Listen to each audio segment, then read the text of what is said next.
मैं आपको 8-10 चीजें बताता हूं जिसके बारे में आपको कतई नहीं पता। जैसे मैंने बोला ना, खीरा खाने से क्या बढ़ जाएगा? अर्थराइटिस बढ़ जाएगा। खीरा खाने से वात रोग बढ़ जाएगा। रात को आपने मूली खा ली तो शायद मर के पीछा छूटेगा, इतनी बुरी हालत हो जाती है।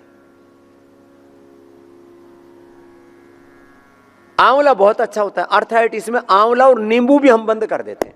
दही छाछ बहुत अच्छा होता है, वो तो कतई नहीं देते, छूने भी नहीं देते।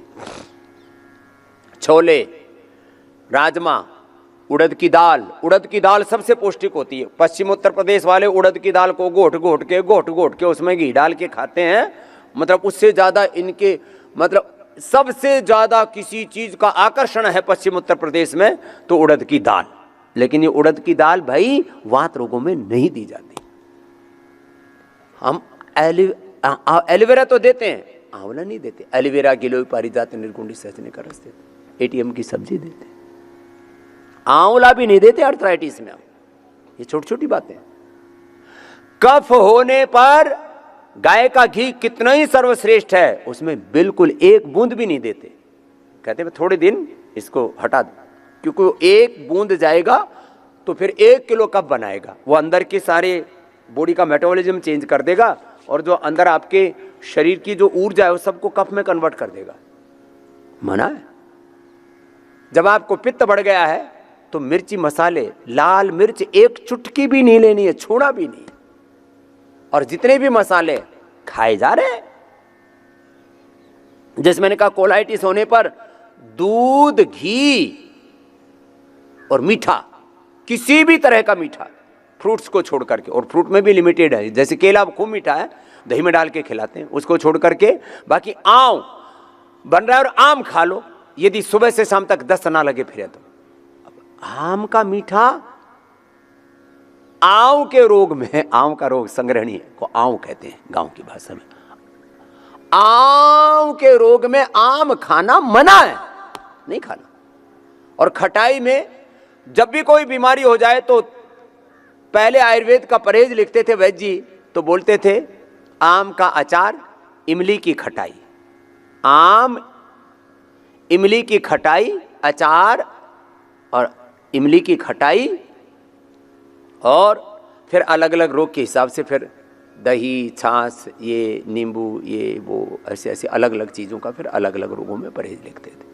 लेकिन ये सब में निषेध है। लाल मिर्ची, लाल मिर्ची, नींबू की, इमली की खटाई और आम का अचार। अब आजकल सारे घरों में सत्यानाश हो रखा है। सबके घर में इमली की खटाई, कोई भी चीज को चटपटा सा बनाना झट से इमली डालते हैं। सत्यानाश कर रखा है तुमने। मिर्ची, उसके बिना तो कलर नहीं आएगा, टेस्ट नहीं आएगा, वो तो उसमें वही नहीं आएगी, उसकी रुत ही खराब हो जाएगी, खूबसूरती नहीं आएगी उसमें। मन, बीमारों को लाल मिर्च और आम का अचार, जिसके घर में देखो आम का अचार, अरे अचार ही खाना है तो नींबू का ले लो, थोड़ा आंवले का ले लो, वो भी थोड़ा, ज्यादा अचार वो भी ठीक नहीं है। अचार में तो एक बहुत ही अलग प्रकार का मामला पैदा हो जाता है, सड़ सड़ के पता नहीं क्या ही हो जाता है वो, लेकिन खाते हैं। I like pickles. अब वो अचार का नाम लेते मुंह में पानी आ जाता है, टेस्टी, अरे टेस्ट। अच्छा, ये सब हमारे यहीं बखेड़ा होता है। पूरी दुनिया में लाल मिर्च, फिर भारत से अब दुनिया में थोड़ी थोड़ी चली गई, नहीं तो भारत के अलावा पूरी दुनिया में लाल मिर्च कोई खाता ही नहीं था। इमली की खटाई पूरी दुनिया में नहीं खाई जाती, और ये आम का अचार नहीं खाया जाता। आम का पन्ना बनता वो बना लो, आम की सब्जी भी बना सकते हो, मीठी सब्जी बना लो और वो भी थोड़ी मात्रा में खा लो। मैंने एक दिन आम की सब्जी खाई, उस एक कोई भंडारा था तो हमने खाई, कोई दिक्कत नहीं। वो आम का अचार खा लो तो उपद्रव। वाह, ये अनुभव की भी सारी बातें बता रहा हूं, स्वयं पर भी और करोड़ों लोगों पर अनुभव की बातें बता रहा हूं। तो पतंजलि वैन्यास उपचार पद्धति पुस्तक पढ़ना, जिसको जो खाने के लिए बताया वही खाना पीना, सीधी सी बात है।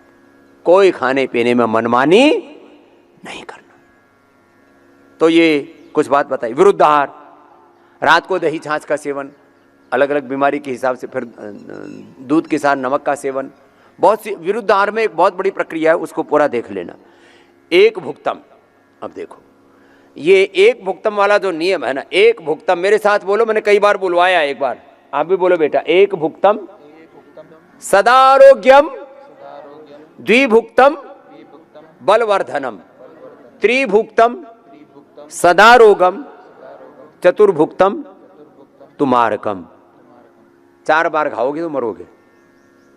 अब शास्त्र में कहा है, अब मरे जा रहे हो तुम। एक भुक्तम सदारोग्यम, द्विभुक्तम, जो बहुत पहलवानी करते हो, बहुत वर्कआउट करते हो, बहुत ज्यादा मेहनत मजदूरी का काम, खेती बाड़ी का काम करते हो, उनको 2 बार, योद्धा लड़ाई करते हो, उनको 2 बार खाना चाहिए। त्रिभुक्तम सदारोगम, 3 बार खाओगे तो सदा रोगी रहोगे। और 3 बार तो खाते हैं, ब्रेकफास्ट, लंच एंड डिनर, ये तो सबका है, तो इसीलिए तो सब बीमार हो। त्रिभुक्तम सदारोगम, चतुर्भुक्तम तुमारकम, 4 बार खाओगे तो मरने से कोई बचा नहीं सकता। इसलिए सब 99% लोग अकाल मृत्यु के शिकार हो रहे हैं, मर रहे हैं, खा के मर रहे हैं। और कुछ तो इतने बावड़े हैं, बोले जी मरना है तो खा पी के मरेंगे। हाँ, बहुत बड़ा काम कर दिया तूने। खा पी के मरेंगे।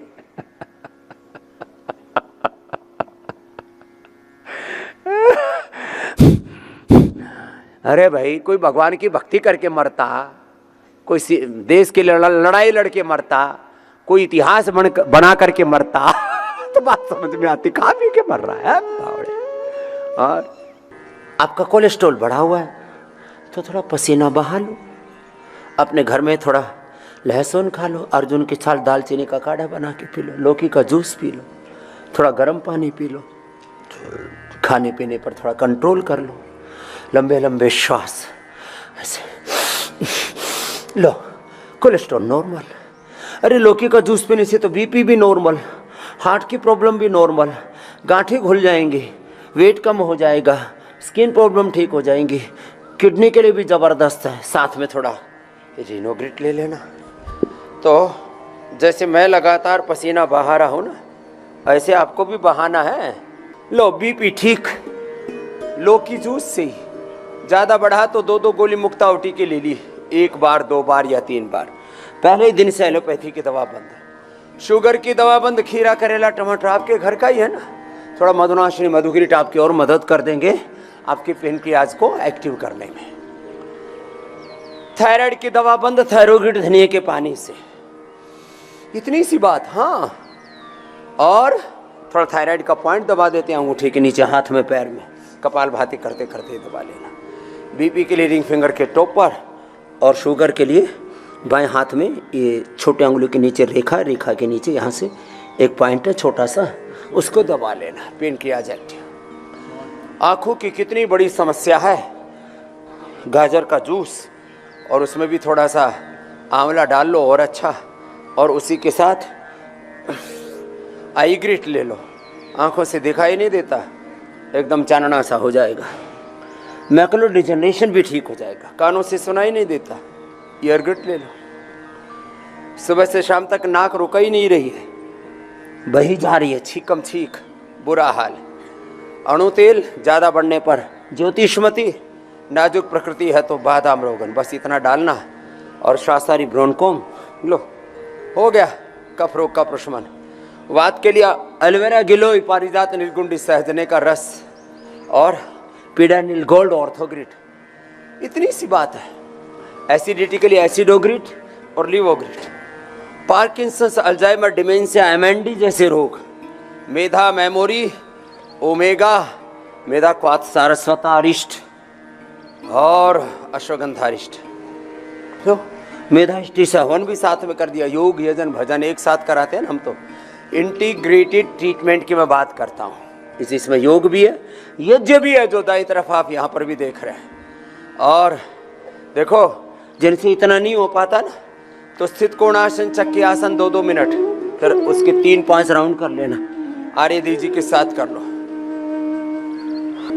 अलग अलग रोगों के लिए जो अलग अलग आपको घरेलू उपाय बताते हैं, छोटे छोटे उपायों से। वात के लिए हल्दी, मेथी, सौंठ, अश्वगंधा। हल्दी, मेथी, सौंठ, अजवाइन अश्वगंधा घर में ही बना करके ले लेना, और उससे वात रोग, कफ रोगों के लिए 100 ग्राम बादाम, 50 ग्राम खांड या शक्कर बूरा, अथवा फिर उसमें मिश्री, और जिनसे अधिक ना हो पाए ना ये सब अभ्यास, तो वो अपने अपने आवश्यकता के अनुरूप 5-7 अभ्यासों को वेग पूर्वक करो। जो व्यायाम नहीं कर पाते प्राणायाम ही वेग पूर्वक कर लो। आज बाबा जी ने स्वास्थ्य से संबंधित बहुत ही शिक्षाप्रद जानकारी दी है। आशा करता हूं कि यह स्वास्थ्य से संबंधित शिक्षाप्रद जानकारी आप लोगों को अवश्य पसंद आई होगी। तो दोस्तों, अगर यह शिक्षाप्रद वीडियो आप लोगों को पसंद आया हो तो इस वीडियो को लाइक करें और अधिक से अधिक लोगों को शेयर भी करें, जिससे और भी लोग यह शिक्षाप्रद स्वास्थ्य संबंधी जानकारी का लाभ उठा सके। और दोस्तों, अगर आपने हमारे चैनल को अभी तक सब्सक्राइब नहीं किया है तो तुरंत हमारे चैनल को सब्सक्राइब भी कर लें, जिससे आप लोगों को नोटिफिकेशन के माध्यम से बाबा जी के यह शिक्षाप्रद वीडियो तुरंत प्राप्त हो सकें, जिससे आप लोग इसी तरह स्वास्थ्य संबंधी शिक्षाप्रद जानकारियों का लाभ उठाते रहें। तो दोस्तों, कल फिर किसी स्वास्थ्य संबंधी शिक्षाप्रद वीडियो के साथ आप लोगों के समक्ष फिर से प्रस्तुत होंगे। तब तक के लिए नमस्कार।